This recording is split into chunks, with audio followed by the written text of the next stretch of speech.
Quisiera, hermanos, que me acompañen en la lectura de la siguiente porción de la Biblia.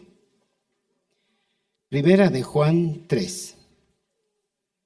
Primera de Juan 3. Hijos de Dios.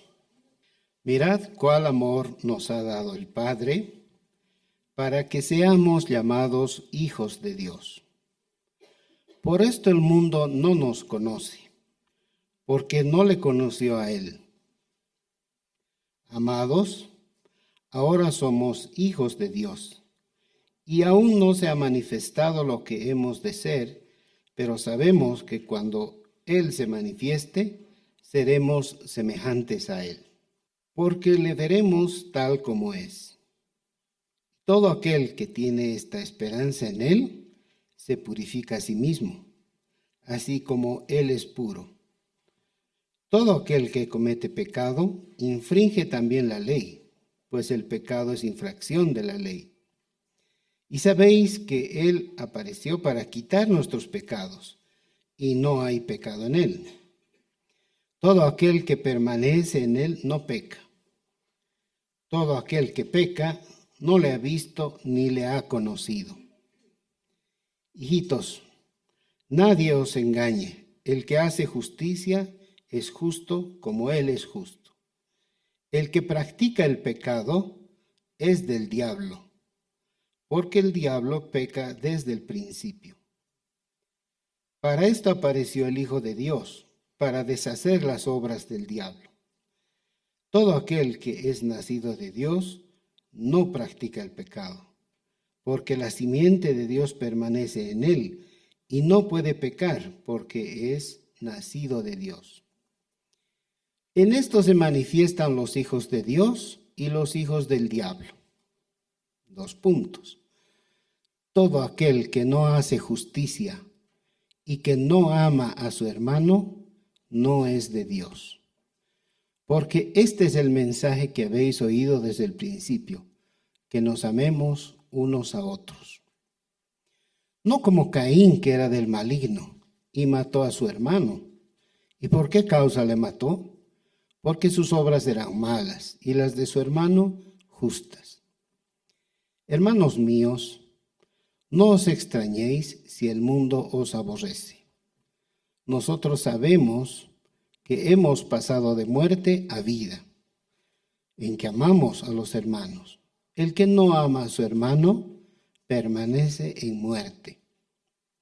Todo aquel que aborrece a su hermano es homicida. Y sabéis que ningún homicida tiene vida eterna permanente en él. En esto hemos conocido el amor, en que Él puso su vida por nosotros. También nosotros debemos poner nuestras vidas por los hermanos. Pero el que tiene bienes de este mundo y ve a su hermano tener necesidad y cierra contra él su corazón, ¿cómo mora el amor de Dios en él? Hijitos míos, no amemos de palabra, ni de lengua, sino de hecho y en verdad.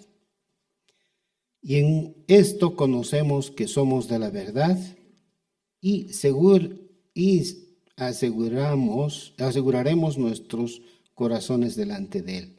Pues si nuestro corazón nos reprende, mayor que nuestro corazón es Dios, y Él sabe todas las cosas. Amados, si nuestro corazón no nos reprende, confianza tenemos en Dios. Y cualquier cosa que pidiéramos, la recibiremos de Él, porque guardamos sus mandamientos y hacemos las cosas que son agradables delante de Él. Y este es su mandamiento, que creamos en el nombre de su Hijo Jesucristo y nos amemos unos a otros como nos lo ha mandado. Y el que guarda sus mandamientos permanece en Dios y Dios en él. Y en esto sabemos que Él permanece en nosotros por el Espíritu que nos ha dado. Amén. Oremos.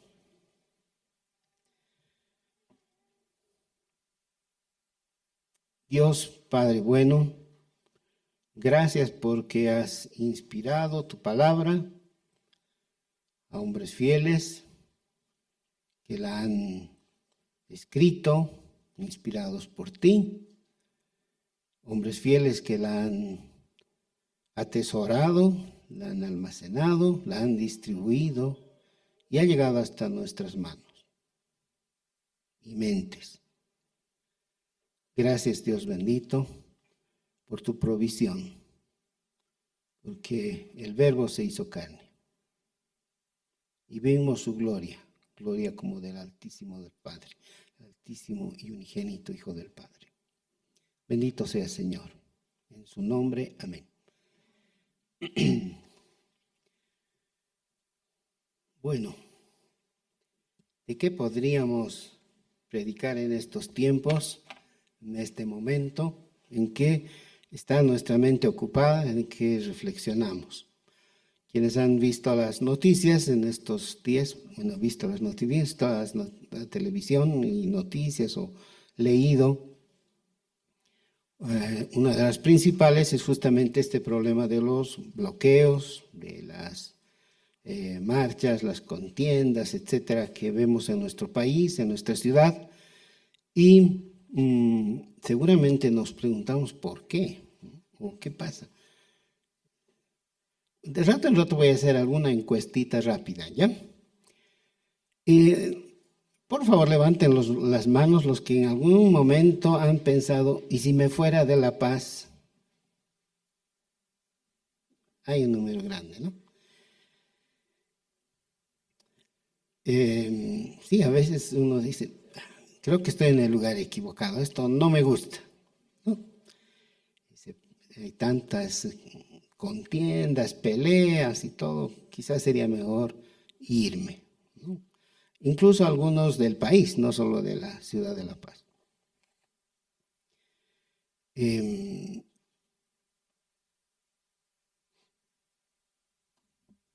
¿Dónde empieza esto? ¿Cuándo empieza? ¿Cuándo han fundado Bolivia? No. Mucho antes, ¿no? En estas 2 semanas, más o menos, hemos evidenciado la escasez de paz, de combustibles, de medicinas, de transportes, la reducción de ingresos para muchas personas. ¿Hay algunos otros resultados que hayamos visto que son desagradables, que son problemáticos? Odio, quizás golpizas, quizás más alcoholismo o tantas otras consecuencias del distanciamiento entre los ciudadanos de Bolivia, ¿no? Pero uno de los que está ahorita patente es un cerco, un bloqueo, ¿no? La paz rodeada, la paz bloqueada.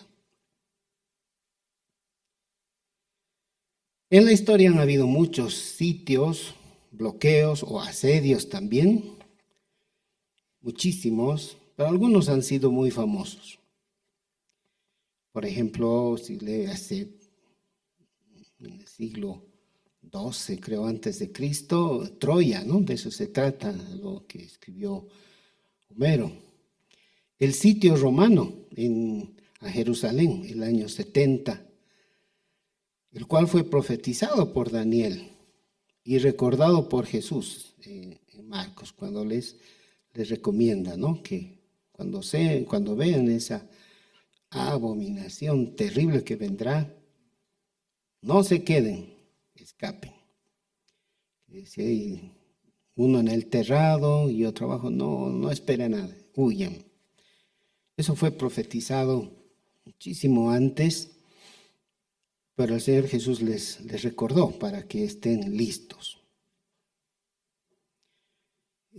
Otro asedio importante también ha sido el que hicieron a Constantinopla, hoy llamada Estambul, donde se consolidó la caída del Imperio Romano y el nacimiento del otomano.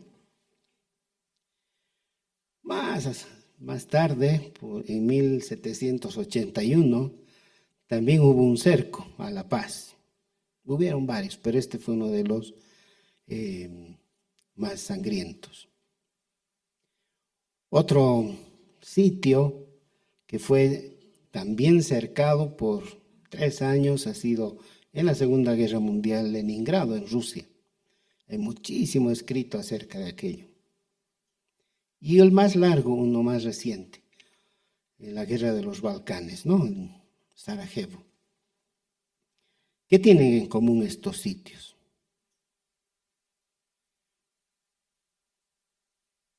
Persecución, hambre, muerte, enfermedades, odio. Y en la Biblia también hay ejemplos de sitios. Hay 2 que me llaman la atención profundamente porque es uno de mis favoritos. El personaje en ellos es el profeta Eliseo. Los sirios cercaron una ciudad cerca de Samaria. Y la cercaron porque estaban en guerra con el reino del norte. Pero el profeta, que estaba en el reino del norte, el profeta Eliseo, tenía ayuda del Señor, ¿no? Y entonces cuando los sirios iban a atacar, él era alertado por Dios y a su vez alertaba al pueblo para que se protegiera o huyese, etc. Entonces estaban muy molestos, ¿no? Y dicen, tienen un espía que no podemos encontrar. ¿Quién será? Y le dicen, tienen un profeta, es Eliseo. Y él pide su cabeza, ¿no? Que lo encuentren y lo maten. Esto está en Segunda Reyes. Rodean, vamos a leer, tal vez es interesante leer este pedacito. Segunda Reyes 6:8. Segundo libro de Reyes 6:8.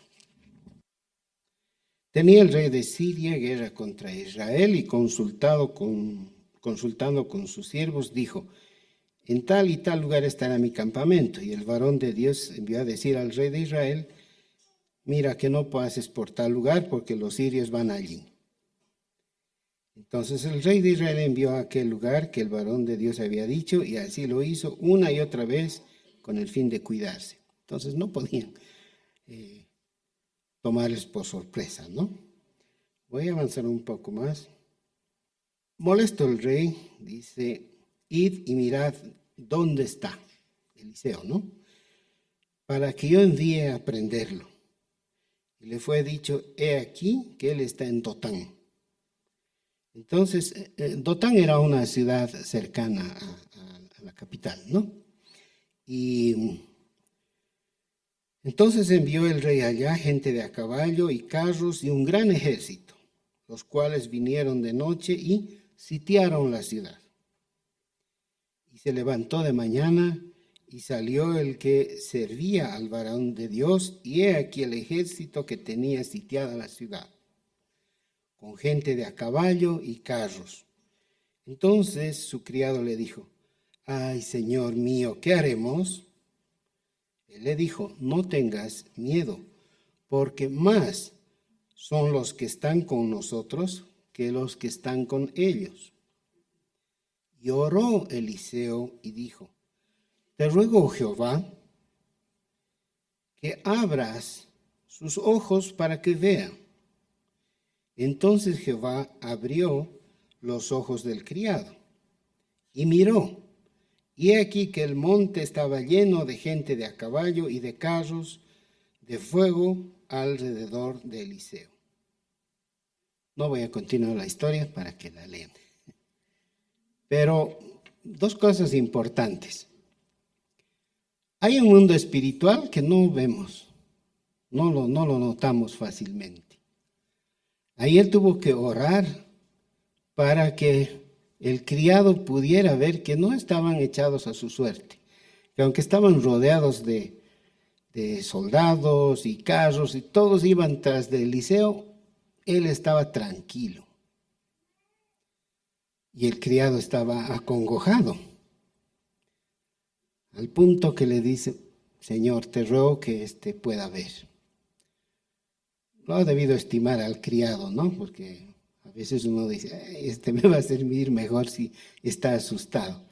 Pero ora por él y el Señor le da la ocasión de ver ese mundo que no es evidente a nuestros ojos. Y eran huestes celestiales protegiendo a Eliseo.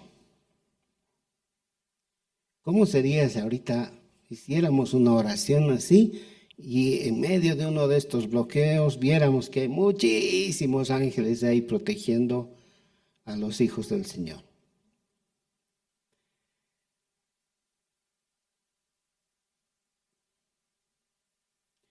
Más tarde hay otro cerco también en otra ciudad en que estaba Eliseo, pero de eso no vamos a hablar ahorita. Como vemos hasta aquí, en la historia del hombre, el resultado de estos bloqueos, sitios, siempre ha incluido la violencia, el odio, el hambre, la escasez de lo básico para sobrevivir. En muchos casos, como en el cerco a Leningrado, aún se dio el canibalismo, ¿no? Desaparecieron todas las aves, ratas, roedores, caballos, perros, todo al final se comieron entre las personas. Esto se da por la división o ruptura de relaciones entre seres humanos. Ese es el primer síntoma, la ruptura de las relaciones. Es muy común ahora escuchar, ¿no? Hemos roto el diálogo, ya no vamos a hablar, estamos molestos. ¿Han oído esas palabras muy comunes? Rompemos el diálogo. La ruptura entre las relaciones que hay entre personas o grupos. Respecto a las relaciones rotas, podemos retroceder aún más y ver que en el pecado original han habido 4 relaciones que se han roto, muy claramente. El hombre rompió con Dios al pecar, y cuando el Señor les busca, ellos se esconden. En vez de ir a buscar a Dios y alegrarse y estar con Él, se esconden de la presencia de Jehová. El hombre pone distancia entre él y el Señor. Otra relación que se ha roto es cuando el hombre rompe las relaciones con el prójimo. ¿Cuál era el prójimo de Adán? Eva. Y el prójimo de Eva, Adán. ¿Qué pasó? Cuando el Señor les dice: ¿quién te enseñó que estabas desnudo? ¿Has comido del árbol que te mandé que no comieses? Y el hombre, ¿qué tendría que haber dicho? Sí, perdón, ¿no? Perdón, quizá en otras palabras. Pero ¿qué es lo que dice? La mujer que me diste por compañera me dio del árbol y yo comí.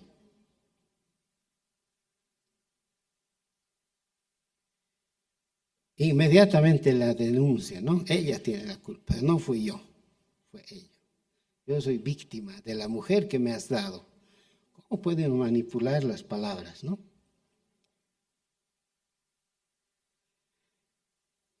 También se ha roto la relación del hombre con la creación, ¿no? El Señor les dice que ahora van a cosechar espinas, la tierra va a ser muy agreste para ellos, que ahora el trabajo, que era una bendición, va a causar el sudor de la frente. Y dice: con el sudor de tu rostro comerás el pan hasta que vuelvas a la tierra, pues de ella fuiste tomado. Polvo eres y polvo volverás. Finalmente, una relación clave que se ha roto es la del hombre consigo mismo. Cuando hubo el pecado, dice que fueron abiertos los ojos de ambos y conocieron que estaban desnudos. ¿Será que eran un poco cieguitos?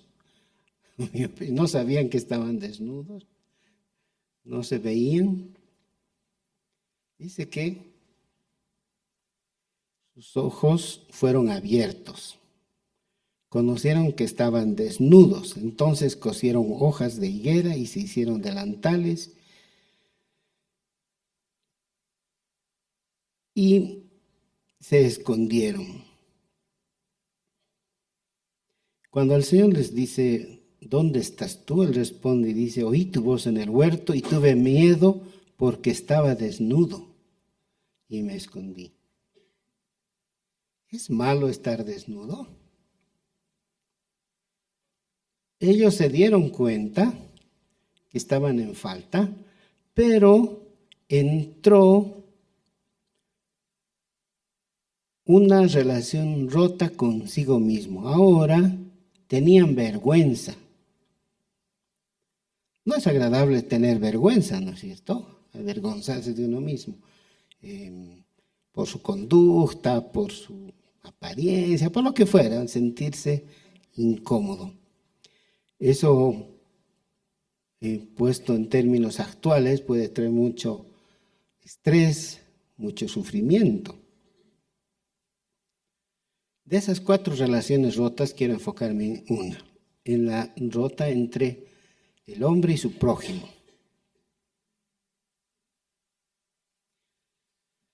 Algunas consecuencias de estas rupturas. Con el transcurso del tiempo y viendo la obra del pecado en nosotros, vemos que eso causa enemistad, disensión, racismo, injusticia, codicia, divorcios, fratricidio, etc. Puede ser una lista larguísima, pero consecuencias muy comunes. Dice el Señor, ¿cómo puedes decir que amas, que me amas, que amas a Dios que no ves, pero al hermano que ves no le amas? ¿Cómo podría uno confiar en alguien que dice que ama a Dios y no ama a su hermano? Y no solamente hermano en términos de familia, hijos del mismo padre o madre, o de ambos, sino ¿quién es hermano? ¿Quién más es hermano? Los que estamos aquí.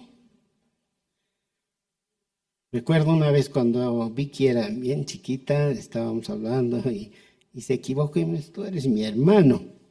Y, bueno, mi hermano en la fe. Es mi hermana, Victoria, es mi hermana en la fe. Zulema es mi hermana, ¿no? Aunque es mi esposa, es mi hermana. Yo de ella y de todos los que somos creyentes, también somos hermanos. No es una hermandad que viene de que tengamos el mismo origen étnico o que tengamos una hermandad porque somos del mismo equipo, sino hermandad porque somos hijos de Dios. Él nos dice en Juan, ¿no? El que cree tiene la potestad de ser hecho hijo. Y si hijos, hermanos. Entonces, ¿cómo podemos decir que amamos a Dios, al que no vemos, cuando aborrecemos a nuestro hermano, esposo, esposa, hijo, yerno, suegra, suegro? Es incoherente. Y como hemos leído en la lectura bíblica, ¿cómo se va a saber que uno ama al Señor? Porque ama al hermano. Es ahí donde empieza. Ahí empezó Abel y Caín. Nos dice Hebreos que por la fe Abel ofreció a Dios más excelente sacrificio que Caín. Si recuerdan la historia de Abel y Caín, el uno presentó fruto de su trabajo agrícola y el otro de su trabajo pastoril.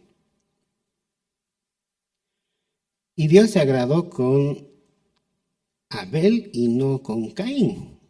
Y quizá uno dice, qué injusto a los dos. Tal vez era vegetariano, ¿no? Por eso solo cultivaba la tierra. Pero Hebreos nos informa que no fue porque le gustaba porque era vegetariano ni nada de eso. La ofrenda que dio no era la primicia, era la sobra. Por eso es que Dios rechazó a Caín. Y aceptó a Abel, porque Abel presentó lo mejor, la primicia. Pero eso ha causado envidia, odio, al punto de haber matado a su hermano. Y nos dice Hebreos que Abel ofreció más excelente sacrificio, por lo cual alcanzó un testimonio de que era justo. Y aún muerto, su ofrenda habla por él. Nos dice el Señor en Marcos que una casa dividida no puede prosperar. Cuando da el ejemplo de que Satanás no está peleando consigo mismo, porque si no, sería destruido. No puede permanecer una casa dividida. ¿Podrá un país dividido permanecer? ¿Una sociedad dividida? Una sociedad en que decimos, bueno, nosotros somos los del norte, ustedes los del sur son nuestros enemigos. Ustedes son más oscuros, nosotros más claros, o más claros, oscuros, más altos, más pequeños. Y aunque pueda parecer gracioso, ¿no? Por ejemplo, en la matanza que hubo en Ruanda, en los años 90, se mataron entre Hutus y Tutsis, dos tribus. En un mes mataron 1 millón de personas a machete. Los unos eran más bajitos que los otros. Los bajitos habían gobernado por años con injusticia y los otros se calentaron y hubo una matanza tremenda. ¿Por qué eran más oscuros? No, porque eran unos más altos, los otros más pequeños. Y en la historia del mundo vemos que de claros a oscuros, de viejos a jóvenes, etcétera, el odio produce muerte. En la Biblia también podemos ver este tipo de consecuencias. Por ejemplo,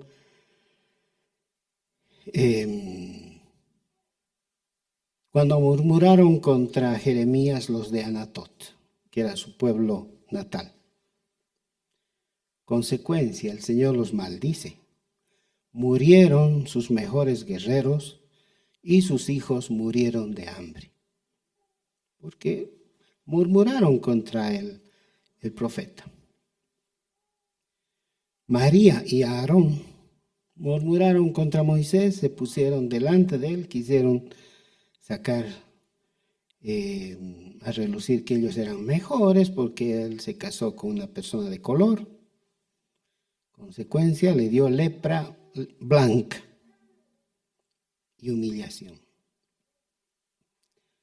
La rebelión de Coré contra Moisés, Coré y sus amigos,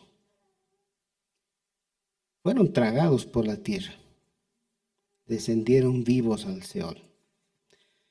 Conclusión, Dios no quiere que nos estemos peleando, que su pueblo esté en disensión, en contienda. Eso no le agrada.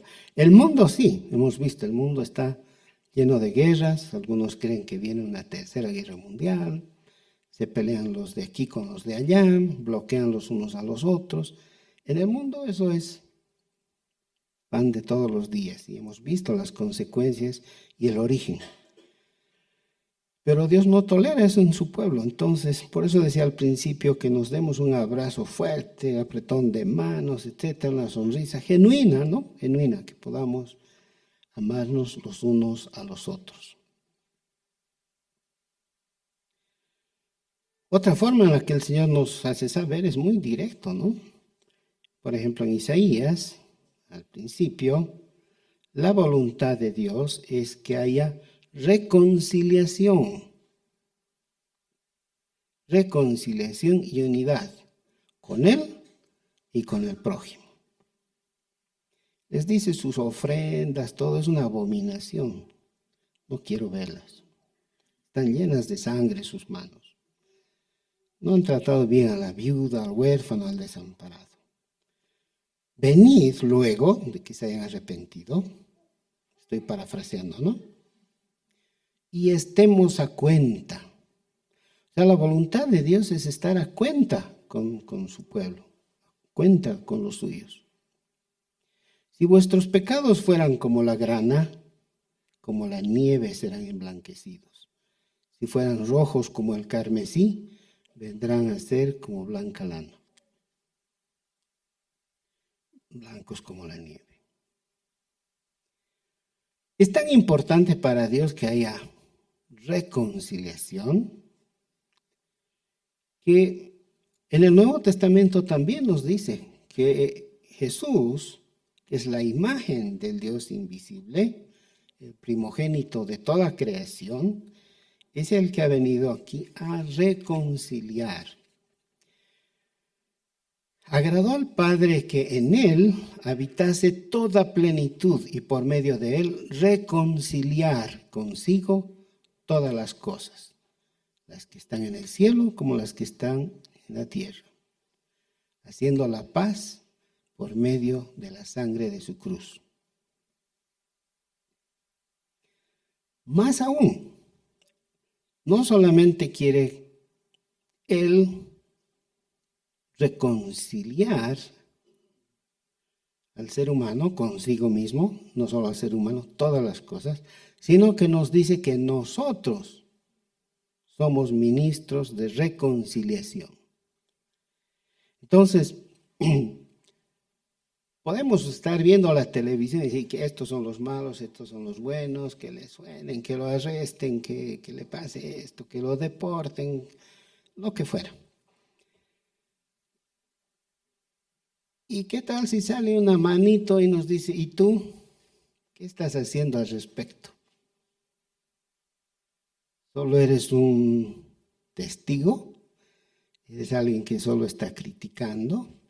¿O eres alguien que está tomando alguna acción al respecto? Segunda Corintios nos dice que si alguno está en Cristo, es nueva criatura. Y también nos dice que Dios estaba en Cristo reconciliando consigo al mundo, no tomándoles en cuenta a los hombres sus pecados. Y nos encargó a nosotros la palabra de la reconciliación. Así que somos embajadores en nombre de Cristo, como si Dios rogase por medio de nosotros. Os rogamos en nombre de Cristo, reconciliaos con Dios. Ese es el mensaje que nos está diciendo. Ahora ya no es algo que ves, es ajeno a tu realidad. Ya no tienes que decir, me voy a otro lugar, allá es más lindo el pasto del vecino. Tienes algo que hacer. Tienes un rol de reconciliador. Somos ministros de reconciliación. Más aún, no solamente reconciliar, bueno, ya dense la mano, estamos abuenados. No, más aún. Sino que Cristo, antes de ser sacrificado, ora al Padre. ¿Será que algo que le dice al Padre, el Padre le diga no? Una sola cosa hubo, ¿no? Pero esta no fue esa. En esta le dice, en Juan 17, no ruego solamente por estos, sino también por los que han de creer en mí por la palabra de ellos, para que todos sean uno, como tú, oh Padre, en mí y yo en ti, que también ellos sean uno en nosotros, para que el mundo crea que tú me enviaste. Tal vez podemos ver que ya no es algo lejano, algo que eso es del mundo, es algo en lo que hay un rol que desempeñar. Vemos que la voluntad del Señor es que haya reconciliación, que Cristo ha dado su vida, ha sido derramada para que haya esa reconciliación de todas las cosas. Luego vemos que esa reconciliación no solamente es de el mundo y Cristo, es también entre los seres humanos, entre hermanos. Pero ahora vemos que nosotros también tenemos un rol como ministros de reconciliación. Más aún, más adentro, haciendo el zoom, vemos que no solo es abuenarse, es ser uno. Sí, ya le he perdonado, es buena persona. No, no es suficiente. Ahora tienes que ser uno con Él. Eso nos está diciendo. Él ora al Padre para que seamos uno. Y no solamente uno entre nosotros, uno con Él, como Él con el Padre. Siempre que tenemos algún plan, alguna decisión que tengamos que tomar, mi recomendación siempre es pasar por un filtro que se llama Miqueas 6:8. Oh, hombre, Él te ha declarado lo que es bueno. ¿Y qué pide Jehová de ti? 2 puntos. Solamente hacer justicia, amar misericordia y ser humilde delante de Dios. Justicia, misericordia, humildad. Entonces, nuestras acciones, decisiones, búsqueda de realización o lo que fuera, pasemos por ese filtro. ¿Cuántos mandamientos hay? Los 10 mandamientos, ¿no? Tal vez algunos podemos repetirlos de memoria. Un mandamiento nuevo os doy, o sea que sería 11. Que os améis unos a otros como yo os he amado, que también os améis unos a otros. En esto conocerán todos que sois mis discípulos, si tuviereis amor los unos con los otros. Ahí está el origen. Cuando hubo la ruptura en el Génesis de esas relaciones, de esas 4, una estamos analizando, ahí está el origen. Pero también aquí está la solución. Ama a tu hermano. En nuestros días y en el lugar donde nos ha tocado vivir, por mala suerte, no es mala suerte. Yo tenía que ser noruego, no, tenías que ser boliviano. Tenías que nacer, hubiera querido nacer en los años 20, no, tenías que nacer en estos años que has nacido. Y tenías que nacer aquí, tenías que cumplir un rol aquí. El Señor te ha puesto aquí. No te escapes. Como Jonás. Hemos visto que hay los resultados de la división entre ciudadanos del mismo país, del mismo departamento, de la misma ciudad a veces, aún dentro de la misma familia. Hay rencor, hay odio, división, divorcio, separación, desconocimiento. Aún en la iglesia, ¿será que puede haber? ¿Sí? Hermanos que están en contra de otros o que hay divisiones, etc. Detengámonos un momento a ver a nuestro alrededor y hagamos una introspección y digámonos,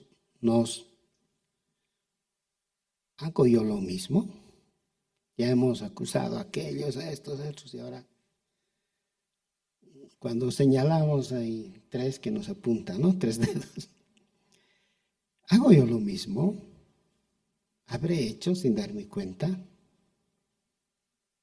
Dile al Señor, Señor, revélame los pecados que incluso me son escondidos y que no los veo. Es lo que hizo David, ¿no? Hermano, arrepiéntete de cualquier disensión, contienda que hay en tu vida contra tu pareja, contra tu vecino, contra tu hijo, hija, yerno, suegro, lo que fuera, mientras hay tiempo.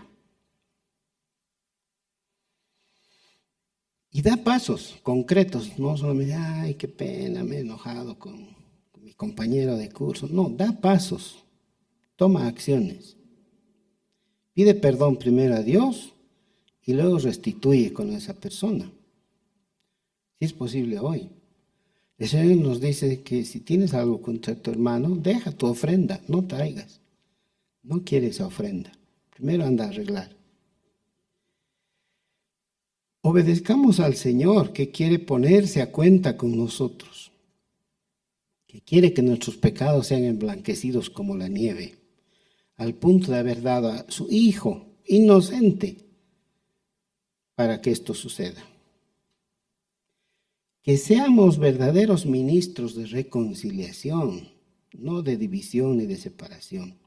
Así que cuando veamos estas huestes que se pelean unas con otras, no seamos testigos ajenos. Si no, vamos a ir ahí al medio y decir, bueno, ya no les disparen, no tiren piedras. Tal vez no, pero pongámonos de rodillas, ¿no? Estuve haciendo una listita de los resultados del clamor. El clamor tiene un efecto ante Dios, un efecto tremendo. El clamor de los oprimidos por Sodoma y Gomorra subió al cielo y decide destruirlos porque el clamor llegó a sus oídos.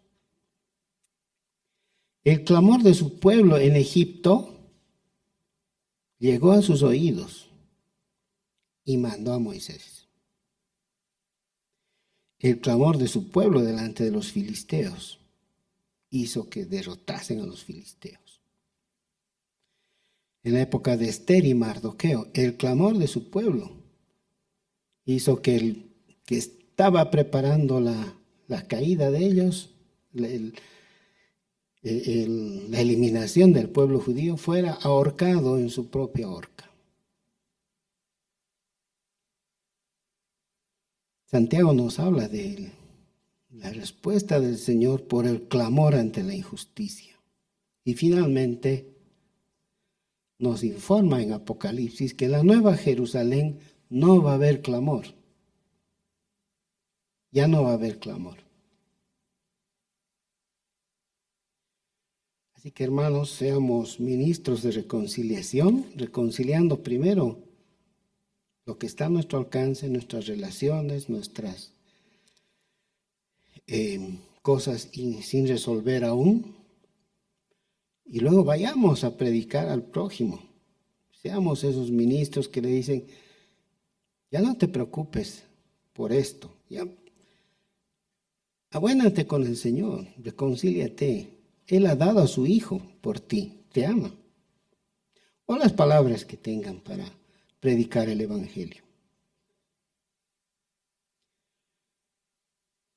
Que el Señor nos ayude a vivir como nos lo ha pedido, haciendo justicia, misericordia y siendo humildes delante de Él. Oremos.